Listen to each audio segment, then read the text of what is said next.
think we're live. We're live.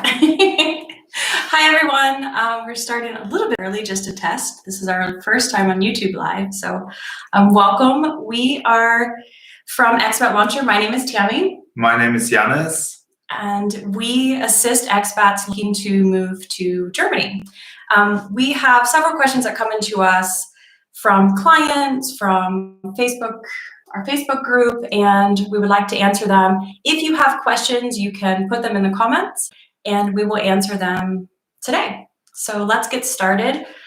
First and foremost, I guess, subscribe to our channel.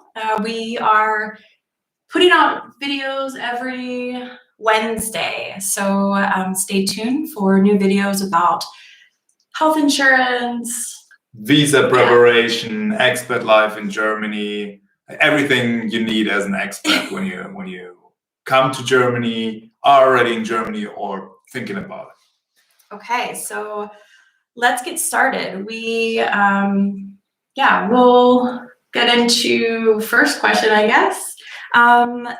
What services do we offer? So Expat Launcher really helps expats move to Germany, everything with assistance from pre-move to getting settled and everything in between. We have an in-house health insurance broker. That's me. That's Janis. He will help expats looking for health insurance to meet their personal needs and the needs and requirements of the visa or permit that they're applying for. We also assist with visas for entering Germany, as well as resident permits to stay and live in Germany. Yeah, we got up front of this call, we got a few questions sent in to us. We will just start going over those, and as soon as you're ready, you can just type your questions in the comments and then we'll answer them. First, who decides if I can enter Germany?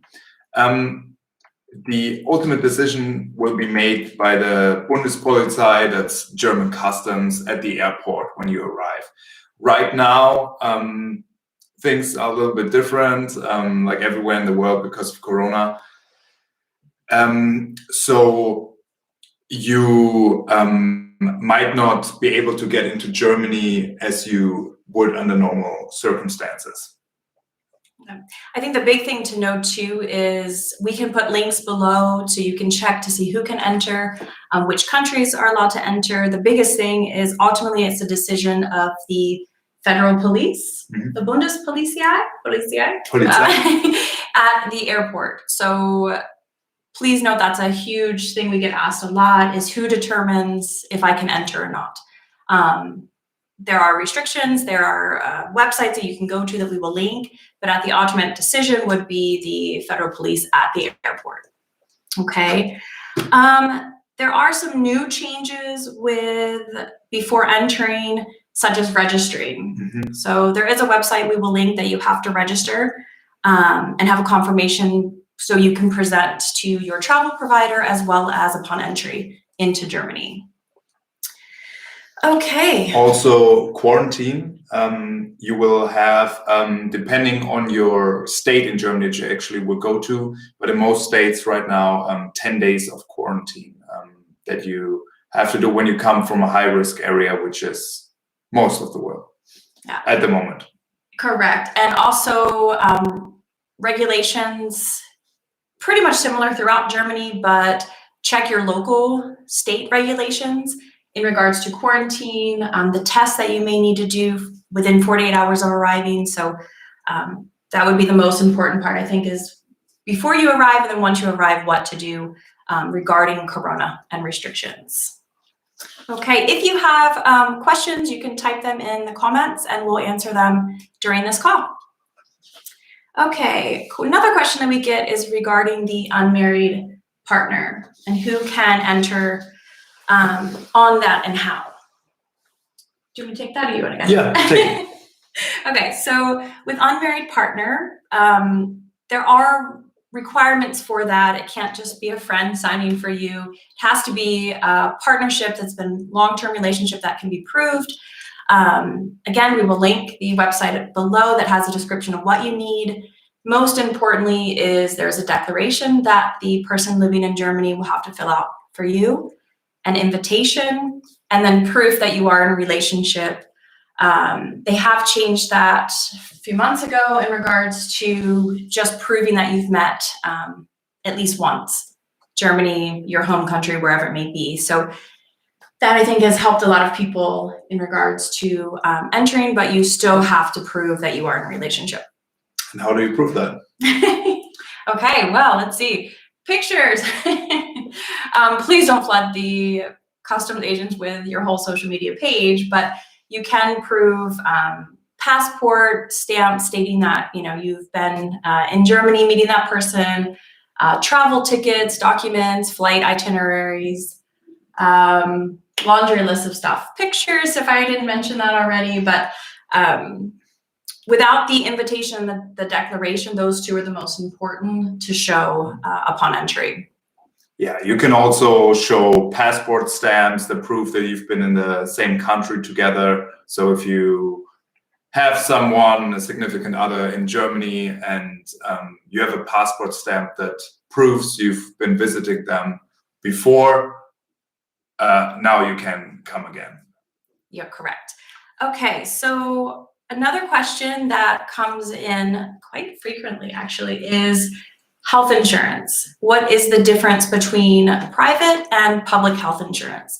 And I'll let our licensed in-house health insurance broker take it from here. Yeah, so there's many differences. This would be a complete webinar by itself, but just very broadly speaking, one difference is who can get into which system. Most people are actually in the public system, but you have to, if you come from a non-EU country, or if you come from outside of Germany, you have to fulfill certain requirements that allow you to enter the public system. For instance, you need to be employed, you need to be a student at a university, you need to be insured previously in another EU country, or also you could be married to someone who already is in the German public system. There's a few more exceptions, but basically those are the reasons you can enter the public system. If that doesn't apply to you, most common with freelancer, self-employed people, you will be in the private system, or if you're an employee that makes more than 64,000 euros a year, you will also most likely be in the private system. At least you have the chance to be in the private system. Also, another difference is the public health insurance will be calculated based on your income. You will always pay a percentage. It depends. If you're self-employed, it's roughly about 20% of your income before taxes. If you're an employee, then it's only half, because your employer will pay the other half. These are very rough numbers, but just for you to remember, the public system is based on your income. So if you have a low income, you pay little. If you have high income, you pay a lot. Vice versa, the private system is calculated based on your personal health situation. That's mainly your age, but it could be also other contributing risk factors like your weight or pre-existing condition, things like that. Public system doesn't do a health check. You can get in anytime. Private system does do a health check, and you will need to be reasonably healthy to get into the system. Yeah, those are two of the main differences, I would say, between the two systems. Just remember, you in most cases are not free to choose, but you will be set in one or the other. Perfect. Another question that comes in, thank you guys for joining. For those who have just joined, if you have questions, you can always type it in the comments and then we'll answer it here. Otherwise, please subscribe to our channel as we put new videos up every Wednesday. Right? Good. Right. Okay. Next question about health insurance is, should I set up health insurance before or when I arrive? Most cases, you can only do it after you're registered in Germany. So no need to do it before, or even not possible to do it before in many cases. You can set up travel health insurance before. So that means if you just want a short-term solution for maybe the first 1 to 3 months when you're here, then you can do that before. It's not required, but it doesn't hurt. It's a smart thing to do. Especially nowadays with pandemic. That's right. Be covered. Okay. The next question is, what is the difference between a freelance permit versus an artist visa? Okay. Freelance and artist. So freelance is the main category and artist is just a subcategory. There's no such thing as an artist visa. Some people call it that, but it's just wrong from a legal perspective. The artists are freelancers like teachers or lawyers, doctors. They're all freelancers if they're working by themselves. So artists is just one group of that, and the musicians, photographers. Sorry, just to give them an idea. Of artists. Okay. Yeah. So basically, the same rules apply. There's nothing special about artists. Sometimes you hear that term circling. I'm not quite sure why it is, but it's the same rules apply as you would for the freelance. Awesome. When are my German taxes due? German taxes. So German tax season tax year typically runs January to December. With that, you're obligated to pay anytime between January to July 31st. What that means is you have to file by July 31st for the previous tax year. Okay. Next question. I'm having a hard time finding jobs and housing during the pandemic. Yeah. Not much to do about that. Expect delays, be patient. Also, everything, the procedures, the offices are slower, but they're also a little bit more lenient right now because they know that there are delays. So as long as you get your application in on time, that's okay. And don't stress out too much. It's just difficult for everyone. Yeah, and a lot of freelancers, we talk to a lot of English teachers that are really having a hard time finding jobs for freelance teaching. And I think it's important, one, to be patient, give them time to respond. A lot of schools are either closed or have reverted to online teaching. They have a skeleton crew. I mean, there's a lot of things going on during the pandemic that's delaying everything. And I think you're right. So expect delays, be patient.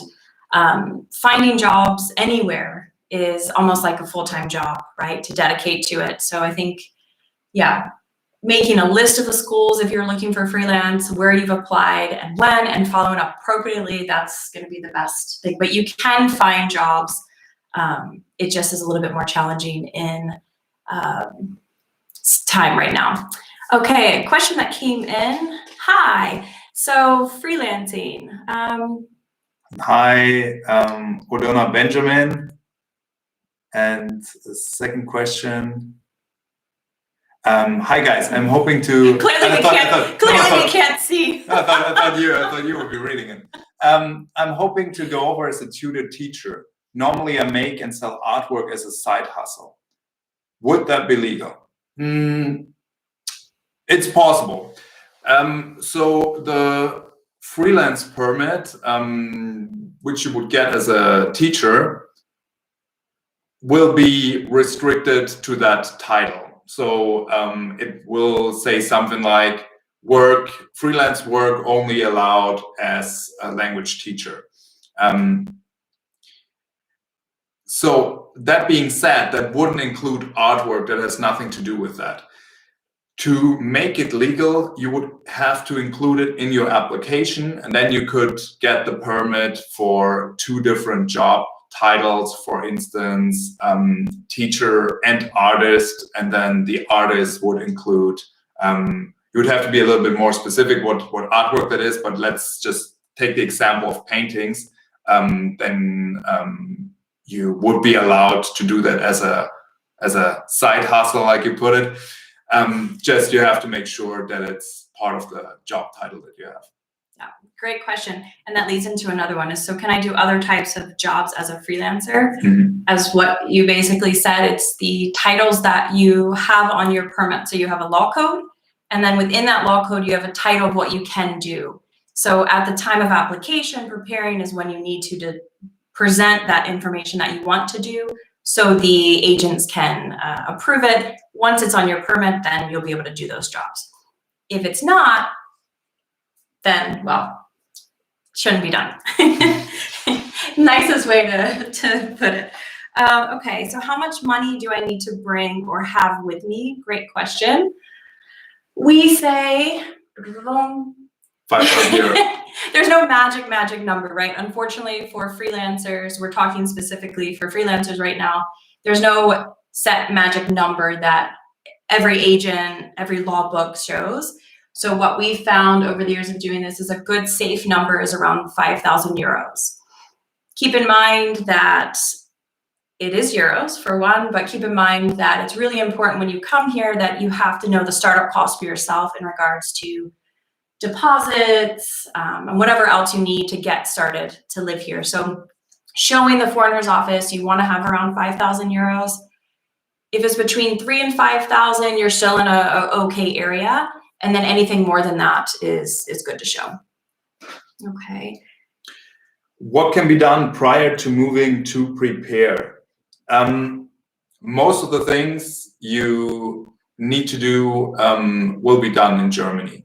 There is not too much to prepare other than wrapping up the things in your home country. What you obviously can do is try to find jobs and try to find apartments. Just don't have too high hopes, because most landlords will want to meet you in person, and it would be good if you could see the place first in person. Also, same with job applications. You can hand in your CV, send it to a bunch of clients that you want to work with ahead of time, but most of the time people will want to meet. Now, actually, Corona might help you in that regard, that people are much more open right now to video calls. So you might be able to do 1 or 2 job interviews via video. Just don't have too high expectations. And I think it's important too is don't try to apply when you're coming a year from now. I think closer to when you're coming is a time to really apply and be serious about it. Schools, they're just like we said a few minutes ago, they're either inundated with CVs, they're skeleton crew, they're closed, there's a lot of things going on. So I think closer to when you're coming is the safest bet to start applying. And hi from, where are we going from? Kazakhstan. Kazakhstan. Kazakhstan. Hi. Oh, Hi. wow. That's awesome. Yeah. I think we have a call set up this week or next week, if I'm correct on my schedule. So we can certainly help with that, with entry visas, residence permits. I mean, we specialize in all types of permits, especially freelance, self-employed, but we also work heavily with employment, specifically blue cards, and working with companies that want to bring employees over from abroad. Okay. So welcome. Thanks for joining, guys. Okay, so another question in regards to also the preparing what Jonas said. I think it's unfortunate because there's not so much that you can do before. If you're one of those people that have a handful of cities that you would like to live in, I think that's really important too, is to narrow down where you would prefer to live. Then you have a better idea of housing, the schools in that area or the jobs in those areas. Once you narrow it down to a city, then maybe look at the districts in those areas to find out where you would like to live. Okay, awesome. Okay, so let's see. I think we skipped all our questions already. I think we did. We go through those pretty quick. Let's see. Okay, no, we didn't. Haha, found some more. Okay, so with that, a question that came in was regard to 90 days. My 90 days are up. and I'm still waiting for my application to be processed. Do I need to leave the country? The answer is no. As long as you have submitted, you're here, let's start over. Let's say you're here on a tourist visa, you have your 90 days to register, set up your health insurance, find housing, all of those things, find jobs. Within that period, you have to apply for the resident permit if you plan to stay. If you are trying to apply after, that's an issue, then yes, you should be leaving the country. If you've applied before that 90-day period, then you are allowed to stay until you either receive a decision from the authorities or they give you an appointment to attend to come in to finalize your paperwork.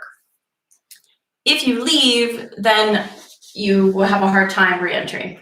So I would suggest if you've applied within your 90 days, stay until that decision has been made and then receive your residence permit, and then you're free to travel or re-enter. Also important to remember which countries need a visa to enter and which countries can come here visa-free.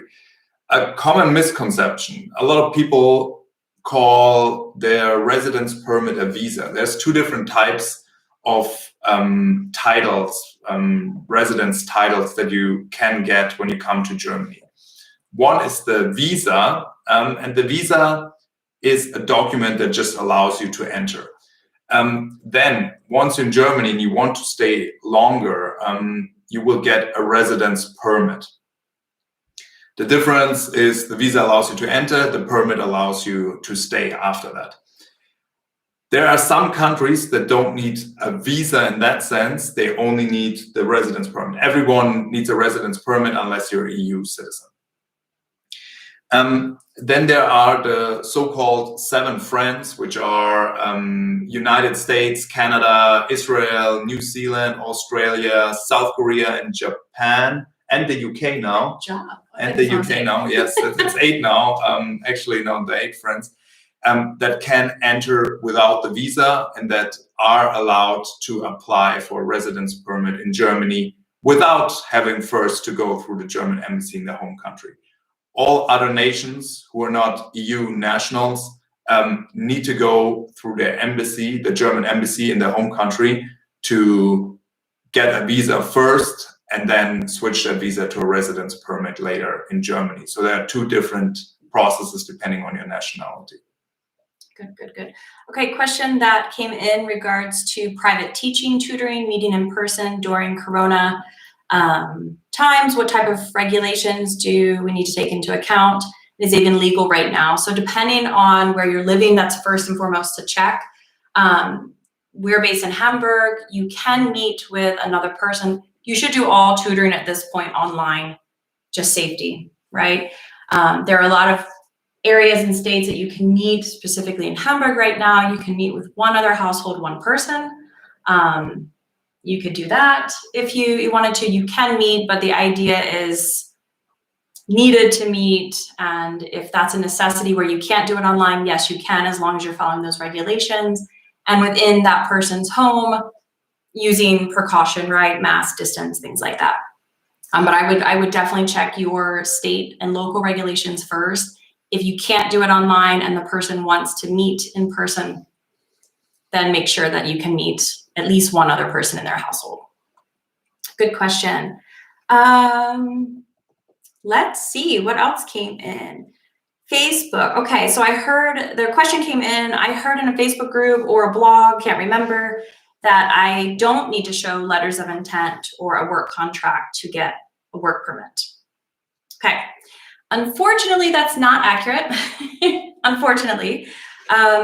If you look at it this way, you're applying to work in Germany, so the German authorities need to see proof of that work. That's the easiest way to explain it, right? Freelance, employment, yes, there's different requirements. So I think taking Facebook and blogs as face value, grain of salt kind of thing, is really important, because a lot of those are really great tools to connect with other expats, but sometimes, most of the time, in fact, it's really someone's one-time experience, or blogs, maybe it's outdated information. So what I would say is, yeah, take that information with a grain of salt, because it does truly, truly vary state to state, city to city, district to district. I mean, we've even seen it agents in the same office process differently. So everybody's going to have a very different experience.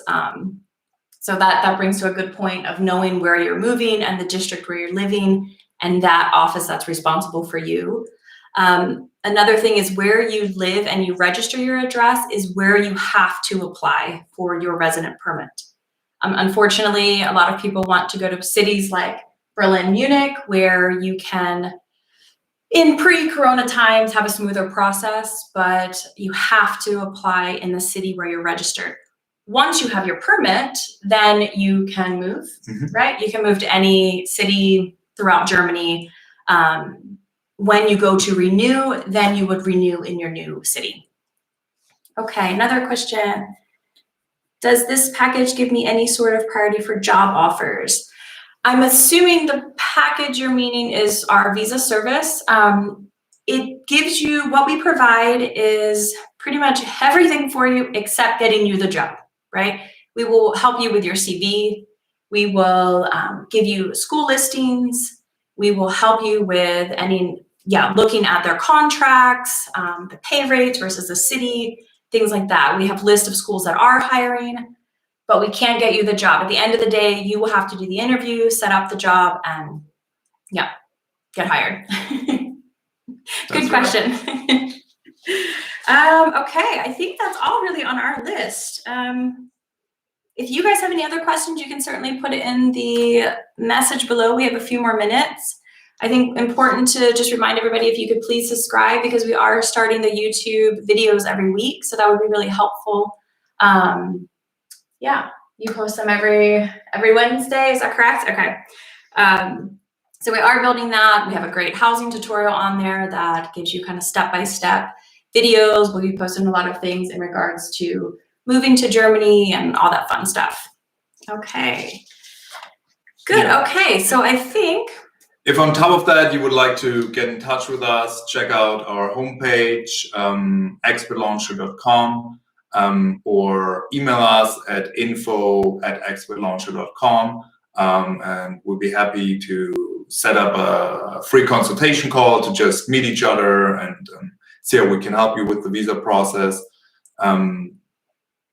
And yeah, we look forward to meeting you in person in a one-to-one setting.